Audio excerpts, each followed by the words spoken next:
Министр образования и науки Асхат Аймагамбетов рассказал, как школьники будут учиться в этом году. Министр образования выступил перед правительством, а также ответил на волнующие казахстанцев вопросы в прямом эфире. Мы собрали основную информацию, связанную с жизнью школьников. Сроки. Как всегда, учебный год начнется 1 сентября и продлится 34 недели. Чтобы восполнить потери в знаниях, собираются организовать летнюю школу с 26 мая по 17 июня.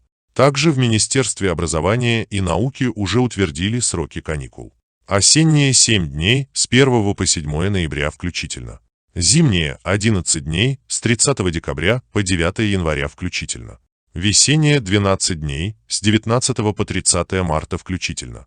В первых классах будут дополнительные каникулы на 7 дней с 7 по 13 февраля включительно. Также в этом учебном году вернут продолжительность урока по 45 минут и ежедневное оценивание. Оффлайн и онлайн. Обучение начнется в оффлайн формате, но некоторые ученики могут перейти со временем на онлайн-обучение. При выявлении положительного ПЦР-теста у одного из учащихся весь класс будет отправляться учиться дистанционно. То же самое касается детей, чьи родители болеют коронавирусной инфекцией или являются контактными лицами. Форма.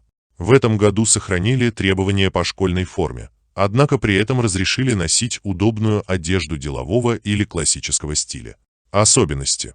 В этом году в школьной жизни будут некоторые особенности, продиктованные требованиями времени. За каждым классом закрепят свой кабинет. Перемены будут проходить в разное время.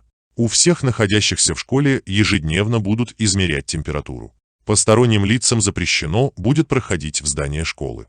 Для педагогов, сотрудников и родителей будет внедрена система АШИК. Запрещено проводить массовые мероприятия.